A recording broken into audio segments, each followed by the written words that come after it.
Hi guys, Todd with TopperEZLift.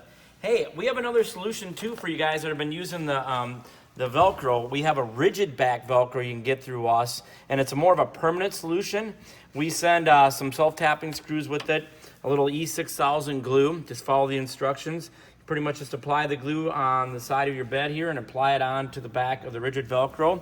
You want a couple clamps so you can clamp that down real nice. And then once it's all dry and set up, then you just come back with your little Mega Black and fill in any gaps. It's a back glued on with your E6000. You come back and you just fill in the little gaps in the channel here with your Mega Black. Just come down, fill in that channel real nicely, and then get the corners real good, and you got a nice seal right there.